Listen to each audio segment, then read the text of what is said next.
This is the IBJ podcast for the week of Monday, September 4th, 2023, brought to you by Taft. I'm your host, Mason King. Welcome back to the podcast, everybody.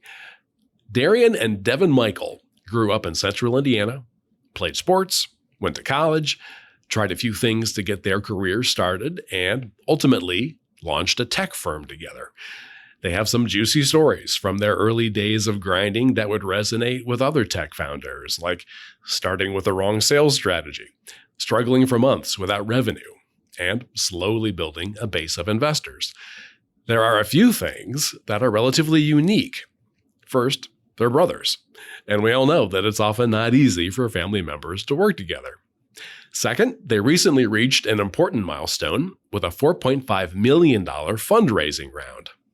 And third, they are among the few company founders in any industry sector who are Black. Businesses majority owned by Black or African American people accounted for only 3% of all U.S. firms that were classifiable by the race and ethnicity of their owners in 2020, according to the Pew Research Center. And the Mikells have made hiring people from underrepresented populations a priority at their company, which is called Qualifi. The issues of diversity and inclusion dovetail into the mission of Qualifi. The company sells software that helps employers automate the hiring process.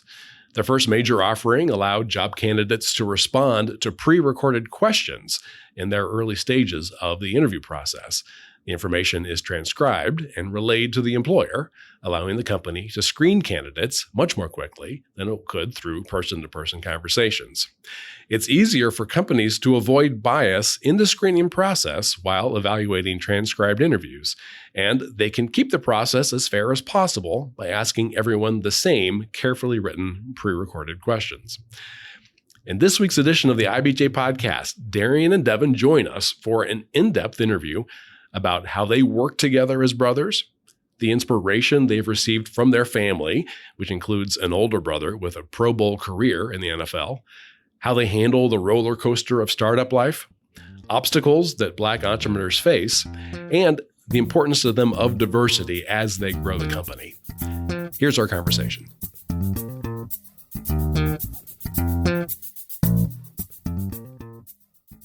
It's my pleasure to welcome to the podcast Darrian and Devyn Mikell, co-founders of Qualifi. Darrian is the CEO. Devyn is the Chief Operating Officer. Guys, just so listeners can get a fix on your voices, and as a little tip of the hat to the Qualifi interview process, I'm going to ask you both the same question. Mm-hmm. All right. Darrian, what do you admire about Devyn? Oh, wow. We're going deep off of this. What do I admire about Devyn?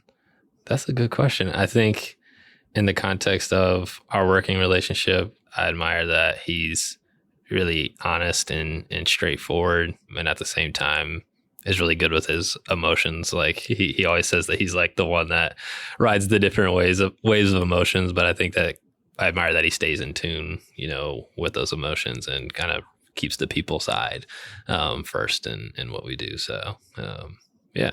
Devyn, what do you admire about Devyn? Let's hear it. Sorry. I can tell you all about that. No. What do you admire about Darrian? Yeah. For me, I admire that selfless leadership. I think that's something that I've always known. He's selfless and humble, but like owning a business, running it, having, multiple people under the business and working for us. It's like you see it every day now that he puts them first beyond measure. And then on top of that, I'd probably say the most admirable thing is that he makes sure that I'm his brother first. And that's like special to me. Darrian, you're the oldest. Yes. Is that right? So the older, I'm not the oldest brother. We have an older brother, but older than this guy. How old are you? I am about to be 33. I'm 32, turned 33 here in about a month. Okay. So that makes you. I will be 29 in 24 days or so. So let me ask about your older brother. He played safety for 11 years in the National Football League. That's Quentin Mikell. Played primarily for the Indianapolis Eagles, had almost 700 career tackles. I have two brothers, so this is a real question. Have you ever been tackled by your brother. Yeah, growing up. So it's funny. Like, I think that's part of how I was to Devyn when we were growing up was because of how my older brother was with us. Like, again, he's like 10 years older than me and a football player, and I'm a scrawny basketball player, 10 years his junior. So he was always gentle, retrospectively, but there's nothing I could do when it came to anything that he wanted to try to tease me with. So, yeah, for sure. The Mikells sandwich. Okay. Yeah, the Mikells sandwich is... So he was 14 years older than you, Devyn. Yeah. So I got the worst of it, probably. So I had both of them to deal with. But the Mikells sandwich is where Q, we call him, would be on the top. Darrian would be in the middle. I would be on the bottom. And they'd both be on top of me. So that was my life growing up. That is horrible. Wow. Yeah.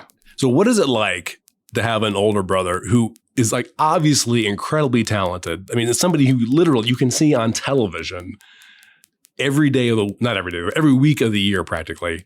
How does that affect your perception of what is possible with your life, and maybe like how you feel like the bar has been set for you when you're growing up? I have a strong take on this. I don't know if Devyn does, but this is something that's like always been a motivating factor for me, and it actually like that exact thing kind of was represented, like, I think in high school for me, but it's not only my brother, like we've like my parents and their network of friends, we have a lot of success stories in our family. So for me, I never felt the pressure like I had to do those things, but I felt like anything is possible, that there's not really a ceiling on, what we can achieve. And Devyn and I, we have a cousin that we kind of share this kind of belief is not really a matter of if, but when, in terms of when we're going to, see those sorts of successes. And so, yeah, that's what it was for me. So especially with my brother, I'm like, yeah, he was, humble beginnings, undrafted, and played a long time and had a Pro Bowl career. So yeah, why not? Yeah, I think echo everything he said, but the only thing I'd say to like key in on is that every success story that we know of from our network and family and brother, all that stuff, every one of them like was not handed anything. So I know there's success stories where it's like, yeah, I kind of just inherited the success. Like he said, my brother was literally overlooked. My dad came from the lower 9th ward of New Orleans, and now is, corporate success, and all of his network is kind of the same. So it's the story of the work ethic, I think, that is innate in us, and kind of the unwillingness to die is like unwillingness to go away is the characteristic that I see throughout. And you guys mentioned you both played sports at a high level. I mean, up to the collegiate level for sure, right? Very quickly, give me the highlights. What did you guys play in college? I played basketball and ran track at Indiana Wesleyan. Yeah, I ran track at Indiana State. So Darrian, you went to Indiana Wesleyan. You got your degree in finance and entrepreneurship in 2013. Devyn, you went to ISU. You got a degree in operations and supply chain management, correct, 2017. But when you guys were younger, my impression is you guys were very entrepreneurial. I mean, this wasn't just like mowing lawns. You guys came up with a bunch of ways to make money. Can you just give me some of the highlights of the things that you tried to do? Yeah, I mean, all of them were like failed failures. All of them were like amounted to, rounded to zero in terms of what we were able to produce. But I was actually thinking about, some of these things recently. One, I think, was in high school or college, maybe right before I went to college, like flipping. That's when I kind of got into like selling stuff on eBay. And there's one I remember where I was like, I know how to sell stuff on eBay, but like none of my family really does. And I made like this flyer to bring to the cookout to be like, hey, I'll sell your stuff on eBay. And I don't think anybody took me up on it, but it was just like I always was like trying to find, different things to do. Different things to invent or just different hustles. My high school hustle was selling shoes, but at the time when I was in high school, everyone liked Galaxy print. So I figured out how to paint Galaxy on shoes and then took like a white Ked looking shoe, bought it off of Alibaba and bought a set of them, painted them and sold them for, I want to say I sold them for like 100, maybe not $100, but close. And they were, you know, cheap shoes to buy. So I actually made money off of it. It was really cool. And I used it for a project for like DECA, which is a statewide like entrepreneurship program for high school, I think. Yep. So it was cool. Yeah, he did my first thing. He did the same print on one of my favorite hats that I still wear. So yeah. Okay. Now, unfortunately, I'm gonna have to fast forward a little bit through your early careers. Darren, you, after graduating, worked as a financial analyst for a couple of years after college. In 2015, you were one of the earliest hires for the company Viral Launch. And is it Indianapolis? Is that right? Okay. So real quick, remind folks, what is Viral Launch and describe what your role was and how it evolved over the years. Yeah, so Viral Launch, we started off as, if you want to think of like search engine optimization, but in the context of Amazon. So we figured out how to get people first page ranking for anything that they wanted to sell. So we helped third-party sellers launch and grow their businesses. And so it started off as that, and then we added creative services, and then I think like 5 or 6 more software products on top of that to help them understand the landscape of Amazon and which products to sell. And my role was very similar to a co-founder. I was the vice president and oversaw the business operation. So all the internal stuff, I always kind of referred to myself as like the company trash can, like whatever everybody else wasn't able to do, like just send it to me and I'll figure it out. So, but is that right? You were the second hire or the second person after the founder? Yeah. So the CEO, he is a friend of mine from college. We're both on the same track team, and we had worked on a side project before that. Another one of the things that didn't really go anywhere, but he had started Viral Launch and it started to pick up steam. He had a co-founder that he ended up buying out and brought me on to kind of help run the business and help scale it.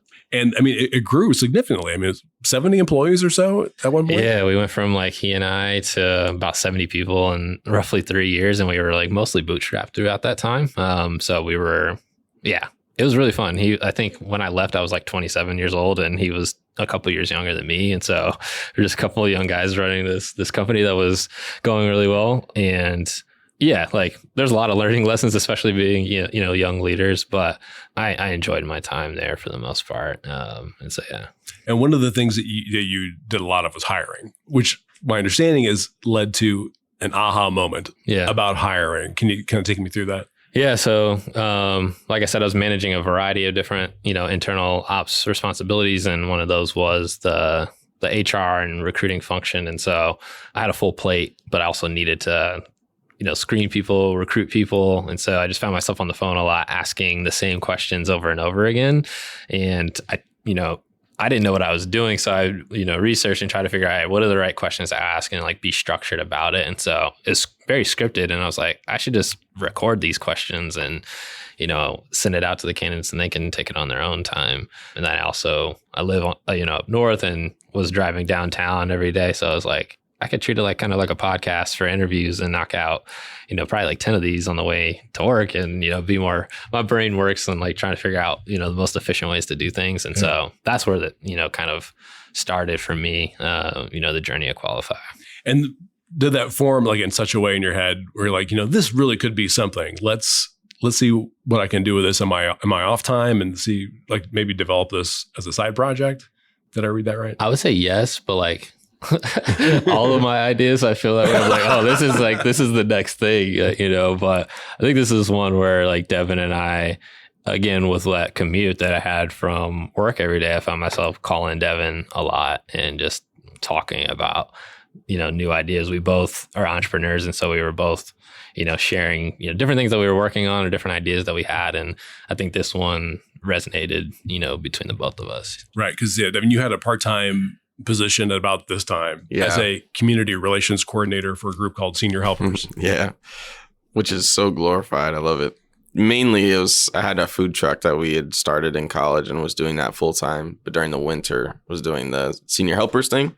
And so I was hiring caregivers, which is more suited to what we serve now, like those types of hires. And so I was like, man, I'm asking that I have a piece of paper that I have to run everybody through. It's 10 questions. They pass the test, we move on. So I was used to phone screening that way. And so the idea of like standardizing it and making me not have to be on the phone, I was like, that has legs for sure. So yeah, that was, I think if he has millions of ideas, but like if I can agree that one of them is good, it's usually worth a somewhat of a pursuit, I'd say. Okay. He has a lot of bad ideas. He has a lot of bad ideas. Admittedly. That's the process though, right? Yeah. I mean, putting the ideas down. If you don't do that, then things get constipated, right? I mean, talking them out is what you got to do, right? That's always been in my experience as a non-entrepreneur. That's always worked for me. So this potentially could have been, something that kind of limped along for a while. But then in January 2019, you were laid off from the company, that you didn't exactly found, but you'd been with for its entire lifetime. Yeah. So what happened there? Yeah, it was a tough, not even situation. It was just a tough moment, probably. What ultimately happened was, I think my time at the business had just kind of run its course. We started to hire more leadership. And towards the end of my time, we ended up bringing on investors and started formalizing a board and things of that nature. And then also like the tailwinds that we had seen, in terms of our growth were starting to change a little bit. And it just didn't, make sense for me to be there anymore, at least in terms of like the leadership's eyes. And so, yeah, it was, me first. And then like there's at least a couple of rounds of layoffs, shortly after. But that was kind of the forcing function because Qualifi had been a side project for a little bit before that. And ultimately that was like kind of the, I guess, kick in the pants that was needed to like say, hey, it's either, I guess it could have been other terms than now or never, but in my mind, it was like, it's now or never. And I kind of want to live with no regrets on, what could have been. So that was the opening. We're like, hey, I can spend all my time now working on Qualifi. And so I guess we would talk to Devyn about it and said, are you in? Yeah, I think at this point, like we were already kind of we were already like working at this point. It was like me, Devyn, and Keenan and Deshaun, our two other co-founders, were basically, I think it was like Monday or Tuesday evenings was our kind of standard.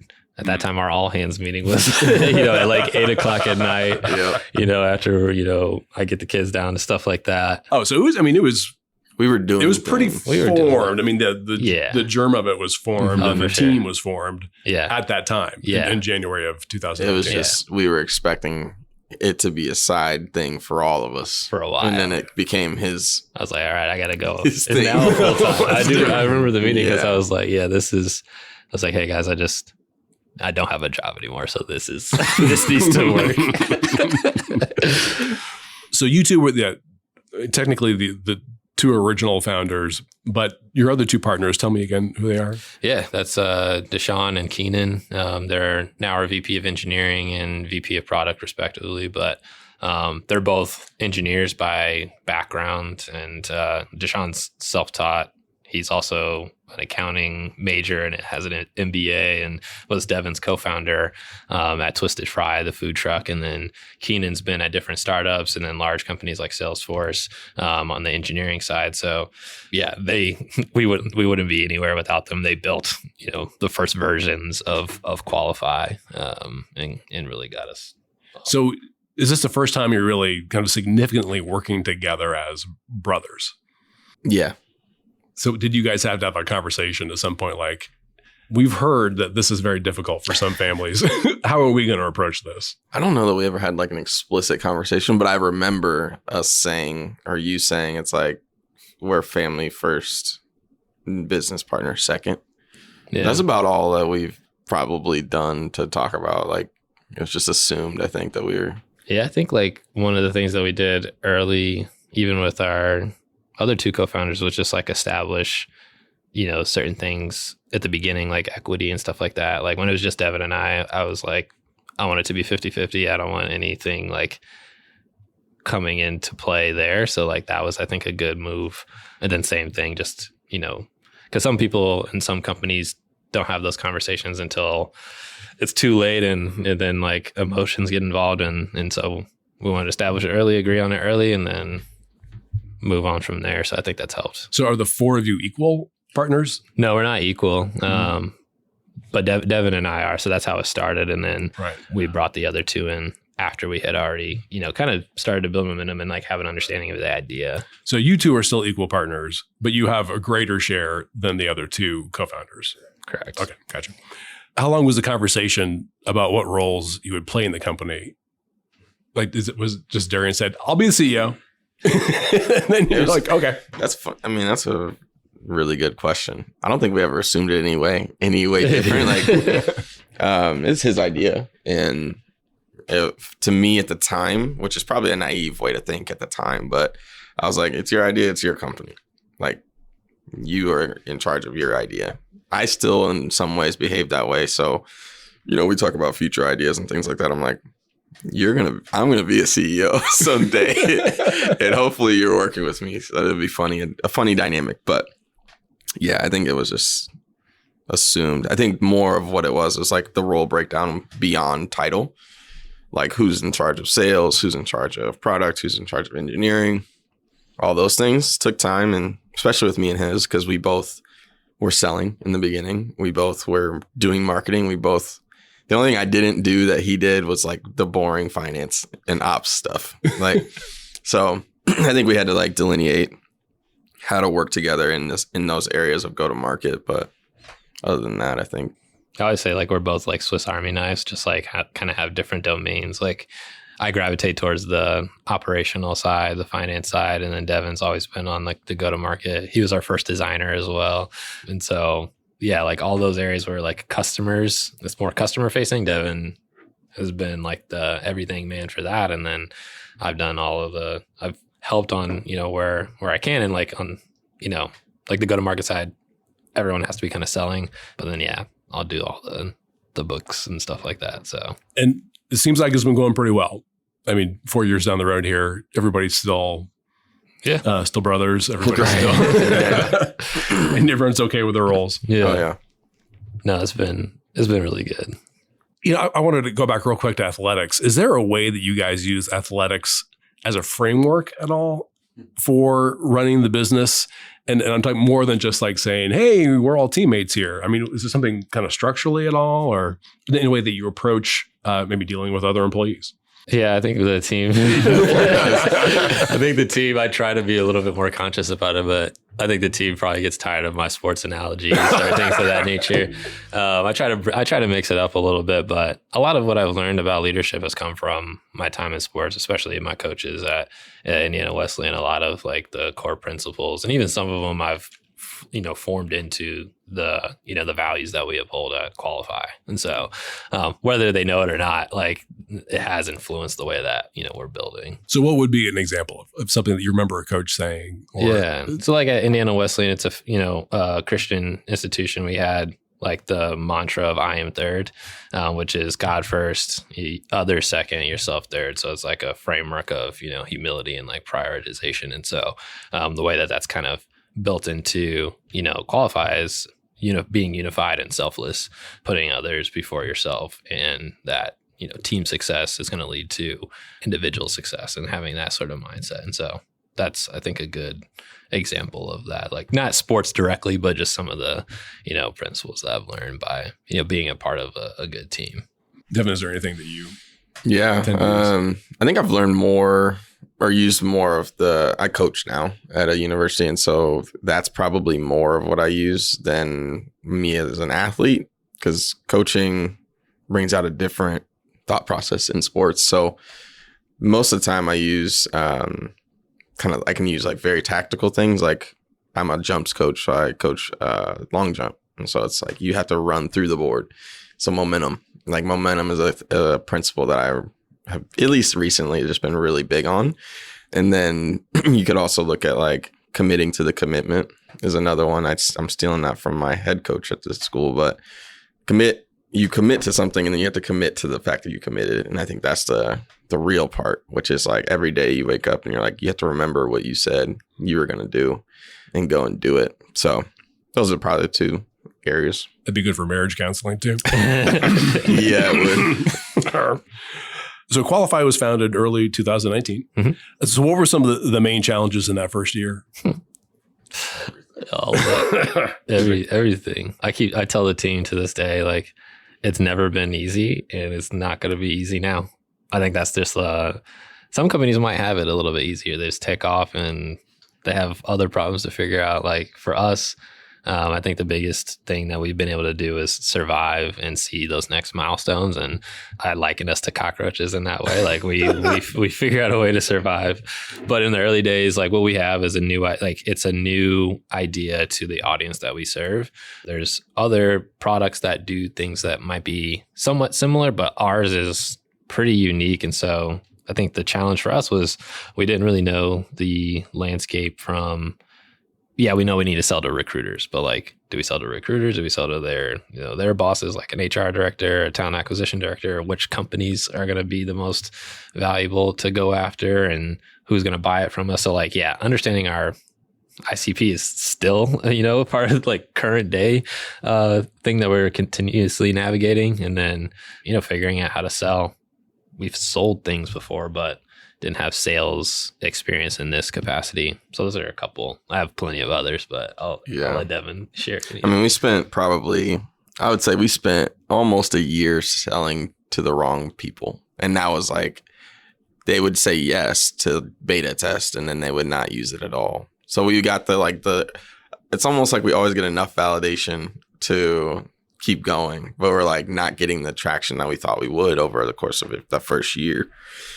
And so for the first year, you were just you had no revenue, struggling. Probably we maybe had a little years. bit. We had like a little, like getting rounded to zero.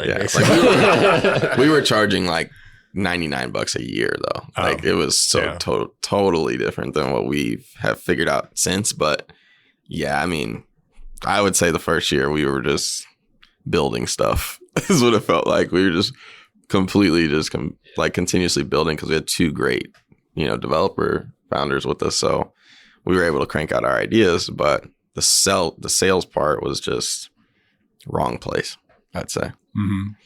Who were you selling to that you weren't supposed to be selling to? His network, which is all like tech, and tech companies, small tech companies, they were hiring, but not necessarily at the volume. Like now we know it's like folks that are hiring at like a high volume where they're like doing so many phone screens, it's hard to handle versus, someone else that is just doing a couple a week and they're like, this, kind of sucks. That's the thing. Oh, so really large organizations is it doesn't have to be large, but larger than a startup for sure. Yeah. The challenge was the startup was the only place where you can get a quick yes, like I'll try it. They like to try things. HR and, recruiting in a more mature org is like cautious, very cautious. So it takes more time. And we were kind of like getting that validation of yes, but not getting the usage where this would be the usage, but we had to be a little more patient. So without the revenue, you were getting some money from investors for the first couple of years, enough to kind of keep you going a little bit. That was another challenge. I frame it this way. So when we first got started, when I got laid off in January, I told my wife by March, we'll have investors and we'll have customers. No need to worry. Like we'll be fine when it comes to money. And so I think the other way I tell it is, I think we probably had beta testers along the way, people that were doing stuff, but not really anything of substance. But we didn't really get a first investor check until I think July or August of that year. And it was enough to last like a month or two of just me being full time. And it would be like check to check for the first 2 years. So like from 2019 through 2020, it was like check to check. Like we couldn't even announce a friends and family round. It was so like, it would be like a $10,000 check. And as soon as that one ran out, and not always too, like there was like, I know a couple times where it was like that check ran out and then there's a month gap and I was just hustling to figure out how we're going to get to the next one. In 2021, you had a fundraising round of $600,000. So what was I'm assuming that's a big milestone. How did that change things? It changed everything. Yeah. Cause right before that, Devyn had one of our favorite investors, an angel investor, put enough in for both of us to start going full time. So we were already full time at that time. And then it allowed for us to really start, like I know Deshaun came on next full time, and then Keenan later that year. We also got into Techstars that year. So that's when I feel like I always tell people like 2019 is our where we founded the business. 2021 is like truly like our foundational year where we started to build a team. We actually had real customers and real capital to start actually making moves. Tell folks what Techstars is. Yeah, Techstars is an accelerator. It's one of the more notable ones, but it's programming. They have, in our case, it was a cohort of 10 other startup companies, and they take usually the founders and leadership through programming and networking and like how to actually do this thing called entrepreneurship and startups. And so it was really, really helpful. Yeah. And then a year later, you get a $2.5 million round. So that's serious money. How did that change things? I say same. Like, this is during a time where I think the funding environment was a lot different than it is today. But it changed things in the sense of like a little bit of one, just like validation. Like, hey, we're on to something. We're doing something. People believe us and back us, and allowed us to start really building the team a bit more. And then I feel like all I'm doing now is talking about fundraisers. But earlier this year, you had $4.5 million in growth capital, which I take as a little bit different from the previous rounds. It's very similar. It's pretty similar. Okay. All the names kind of blend together. Yeah, like it's money to allow us to keep executing on what we're doing. We've continued to grow every year. And at the same time, there's still challenges that we need to figure out. And this has given us, the runway to keep executing. And just so folks have an idea of what Qualifi does now, how do you describe the company? Yeah, it's interesting. Right now. Right now. It's interesting because we've expanded beyond what we kind of have built a name up in. Up until very recently, we described ourselves as the leading phone screening or phone interviewing platform. And now we've expanded beyond that into different steps of the hiring process. So for folks that hire in volumes, they tend to do a lot of phone interviews, but maybe what they don't realize is that the phone interview is the biggest bottleneck in the hiring process. And so we make it asynchronous. They're able to pre-record their voice into the platform, asking the questions that they would typically ask. And then they can send out interviews that candidates can respond to on the phone or over their mobile device at their convenience. And then we record the audio, transcribe responses, and allow the recruiting team to review and share with their colleagues. And then now we help automate and schedule the next interview. And then we have a virtual live video interviewing aspect to it as well. So we can take you from that first interview through your last interview. Oh, wow. That's the whole interview process. Then. Yeah. Right. And help you hire your best talent. I mean, until I guess I walk in the door. I like that. And they want to talk to me. I like that. First interview to your last interview. I'll do that. We're working on our positioning right now. So I might take note of that. That's a good one. How many employees do you guys have now?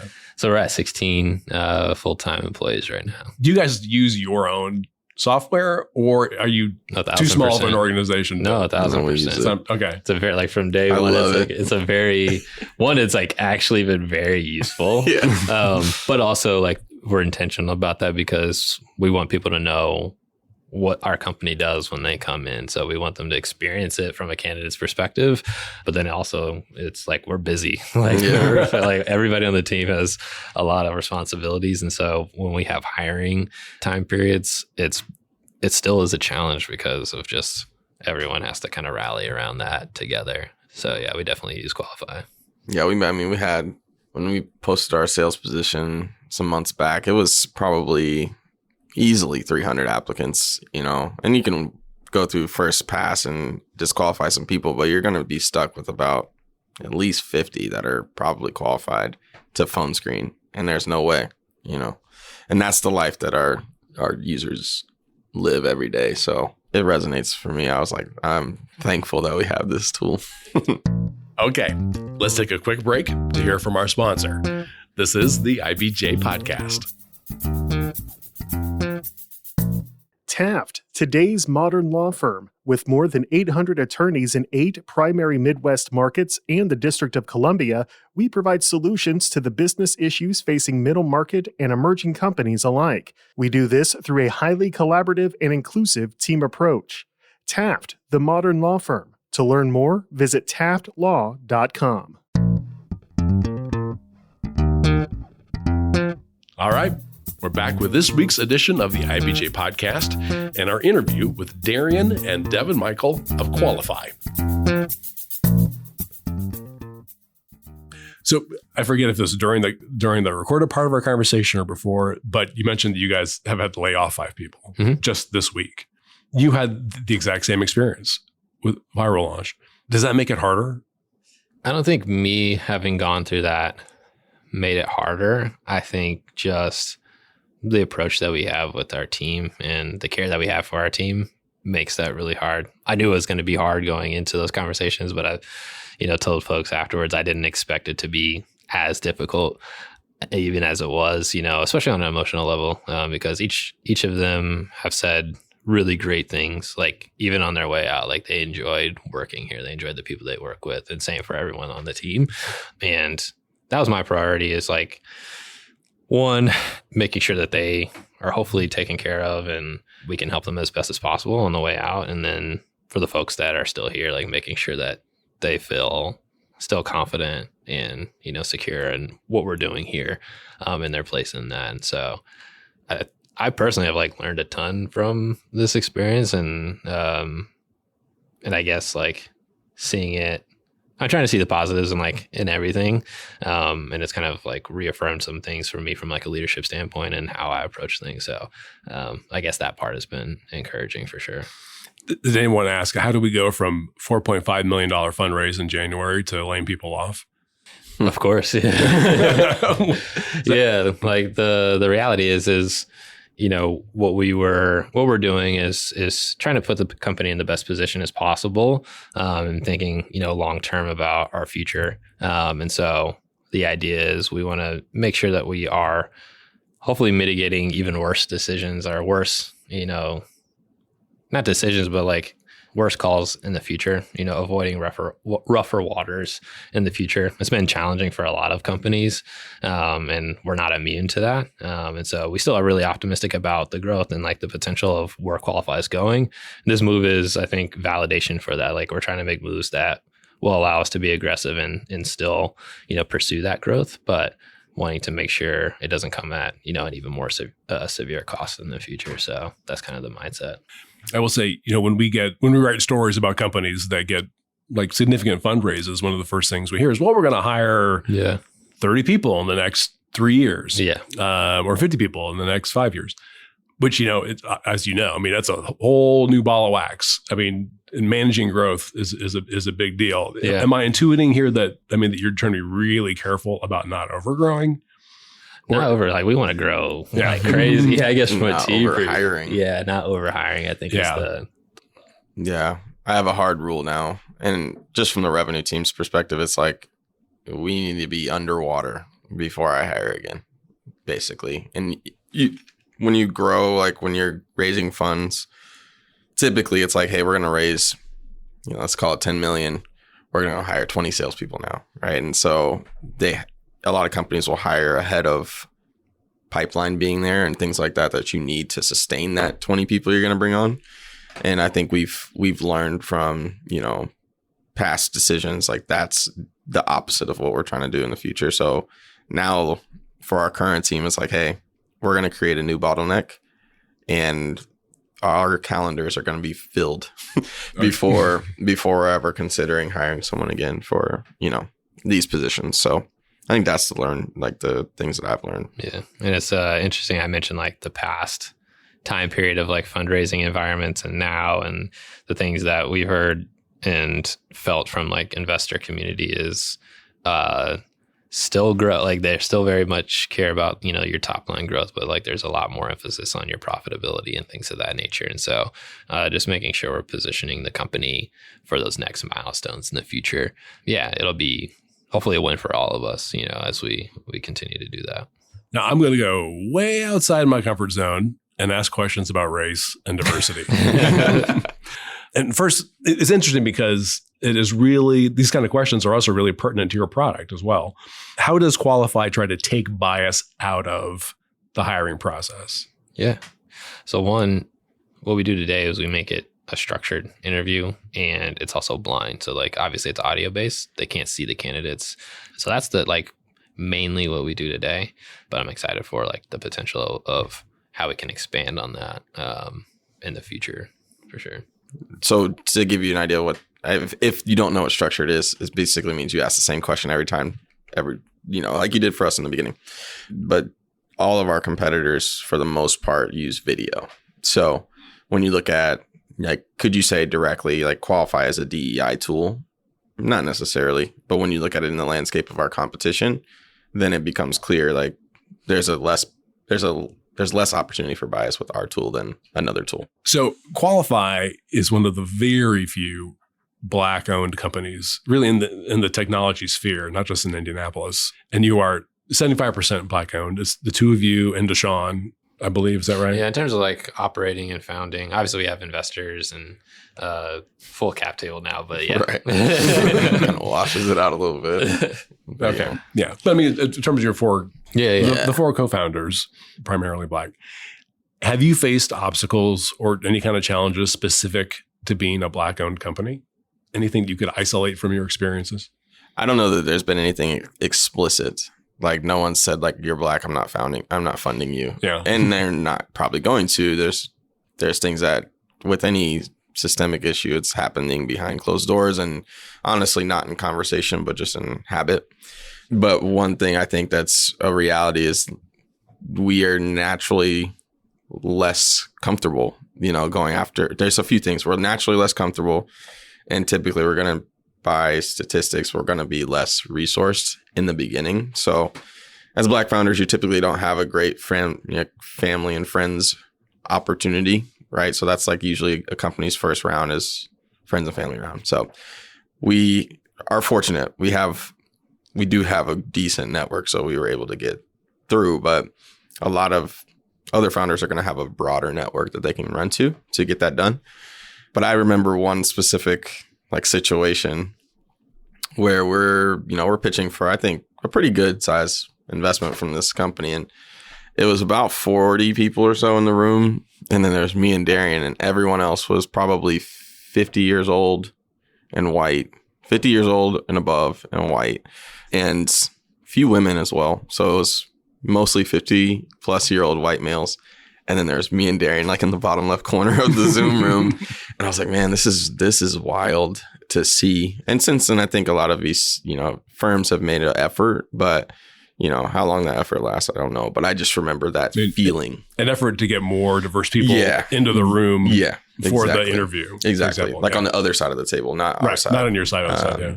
But yeah, I remember the level of discomfort and a little bit of fear, just man, clearly something's different here with us, but nothing explicit. And honestly, we ended up getting the money. Yeah. So, oh, you did. It was fine, but you convinced them. It's the first moment I think matters. And when you walk in the room and you feel already kind of a certain way, it's just a little strange, but yeah. So it's the way that you receive the experience it makes it more difficult. Yeah. For example. And I wanted to get your perspective on diverse hiring in general, in part because, you're a human resources company and you guys have made hiring people from a variety of cultures, backgrounds, and identities a priority. So what percentage of Qualifi's workforce would you say is from underrepresented communities? Yeah, I'd say I believe it's right at or pretty close to 50%, which honestly I was like, that's legit. when I was seeing that, yeah. And when we say underrepresented, what do you mean? One, I think that is not a challenging phrase, but I guess that the stat I threw out is specific to just kind of ethnic background. I would say non-white people, that would be represented 50%, on our team. Mm-hmm. I think we're pretty close to 50% male to female as well. Are you guys including yourselves in the? Yeah, 100%. Okay. Yeah. So, gotcha. Trying to think. Then there's obviously a lot of other ways to break that down. But yeah. So including yourselves, there are 16 yes people Correct. who work for Qualifi. Okay. Correct. Founders and employees. Okay. Yeah. And a good amount of women. Yeah. Close to half the team. Close to half. Okay. Yeah. It's great. Honestly, that's probably been the best part. And it's, Darrian and I have done some stuff intentionally, but really, I think what's naturally happened is as we've been more diverse, more diversity is attracted to it. You know what I mean? So we're attracting people from literally all types of worlds, and it's wild. We could make in our team right now, we could create a band, we could create a film. Like we have people that have just done a lot of things that are just crazy. And you don't get that if you don't shoot for diversity. Just we're creating something special. And I think that's why it's hard when people leave, you know, they feel it, you know, whether they leave by choice or not, like everyone feels it because it's a piece of like it's like taking a piece of your own character out of the equation. So yeah, it's definitely a special place. Yeah. But what Devyn said, like, I think is cool and important to hit on is like, I think some companies have a challenge because they didn't do it at the beginning and they didn't have that intentionality at the beginning. I think it's hard to like, not necessarily course correct, but I know candidates look at your company and see who works there and they may be put off by the lack of diversity. And so I think what Devyn said, like it gets easier. Like I think there's opportunities for us to be even more intentional, but I do think it started off with intentionality and has gotten like easier to do effectively. So I think there's still people who like question like, why is it important to have a diverse workforce? And their counter argument is like, we don't care what people look like. We just want to have the most qualified people, assuming there is a set, like a very clear set of qualifications that you can enumerate and rank people. When you hear that argument, how do you respond to that? I think I'm going to give my quick answer, and you should probably give the bigger answer. But for me, it's important because, personally, because there's rooms that we will get left out of. And so I'm fighting against that to make sure to include people in the room. If we have control over the room, I want you included in it. Because when we don't have control over the room, we can very well be excluded. So what does that mean, control of the room? Like the room being, this is a place where a lot of people that are from underrepresented groups want to be a part of tech, right? But for whatever reason, it's just been historically not the case. Like it's hard to break into.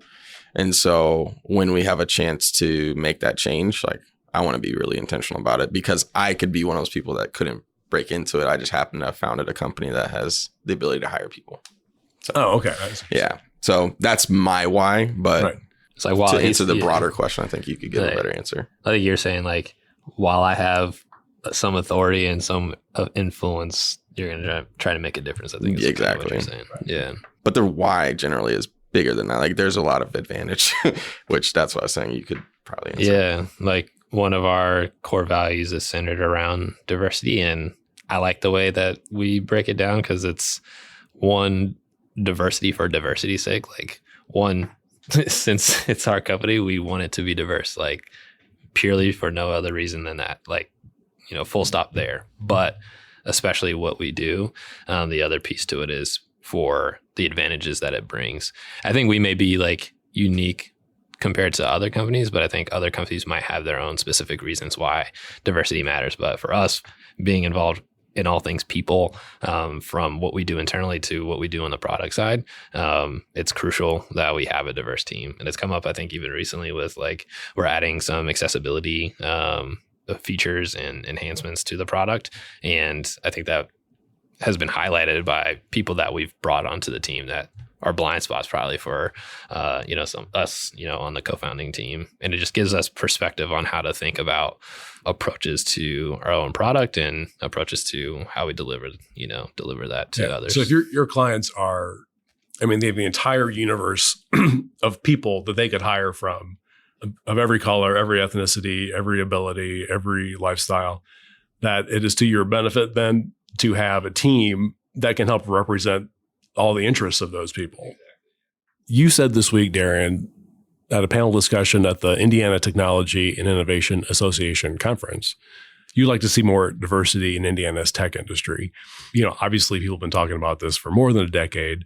What do you think can be done that isn't already being done? It's a good question. I may not be like the most educated to like give like specific tactics, but I do think it starts with intentionality. I think nothing is going to be done without actual intentionality behind it, because people, like Devyn said, can make, pledges, but if there's no action behind that, then no movement is going to happen. So I think one, it just starts with having intentionality starting at like a leadership level. So if we're looking at, us as an example, like we're intentional about trying to make our team diverse. And I think that starts to have ripple effects in terms of the network that we bring in, the exposure to other companies within our networks here in Indy.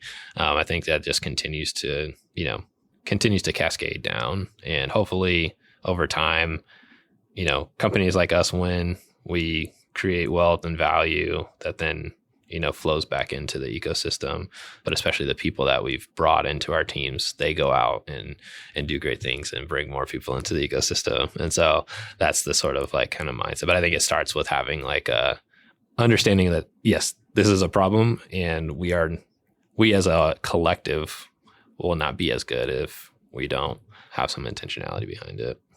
Yeah. It makes me think about some of the like programming for early talent. I was part of a great program called the Externship. Is that the Tech Point Tech program? Point, yeah. Mm-hmm. And we've hired externs too. Like it's a great program. I think the challenge with any program like this is how you bring awareness to underrepresented groups. So I found out about the extern through him. Luckily, if the programming isn't there at our school, then we're not aware of these things that could help us get into the ecosystem, then help us become founders, right? So I think you have that issue, and they're doing better since, but there's also other programs that are like network driven, like almost literally can keep us out forever. So it's like if you were in it, then you go and recruit at your school for it. So it kind of keeps you in the same place the whole time.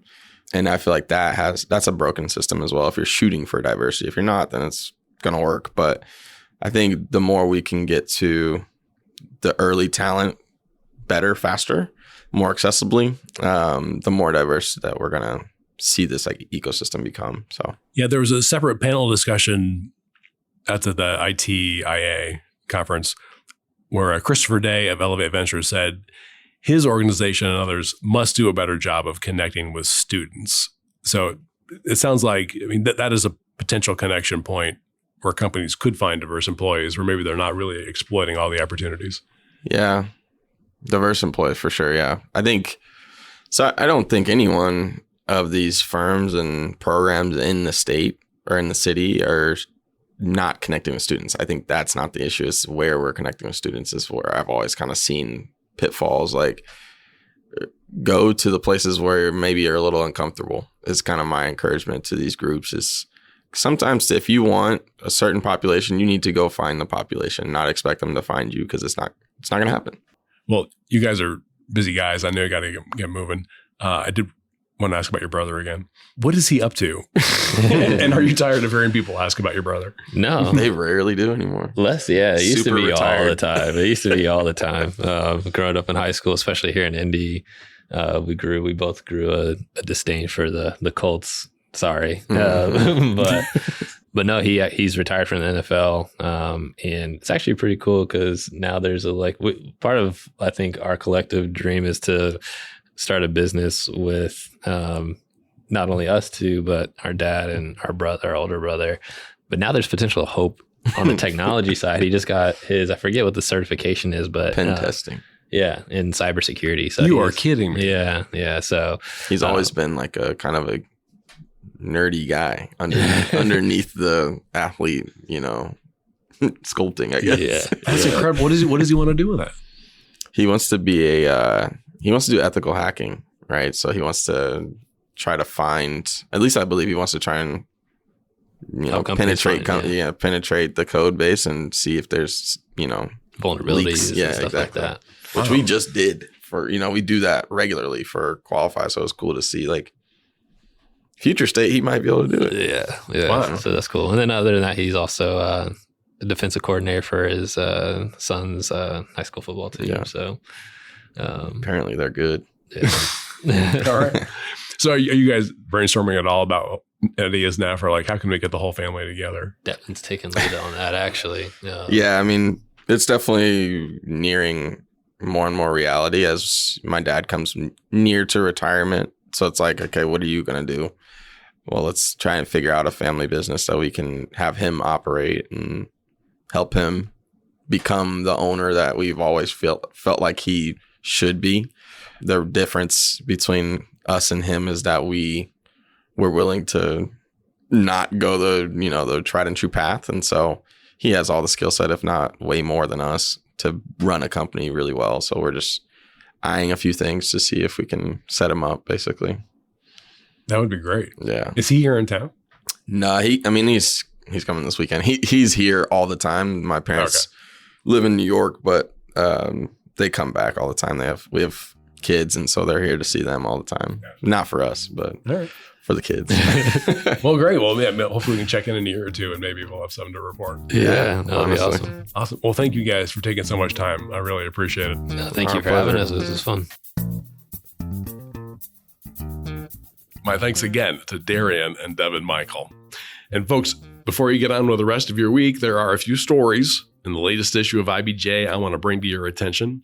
First up, NXG Youth Motorsports teaches children of color and from underprivileged backgrounds about the racing industry through karting and science.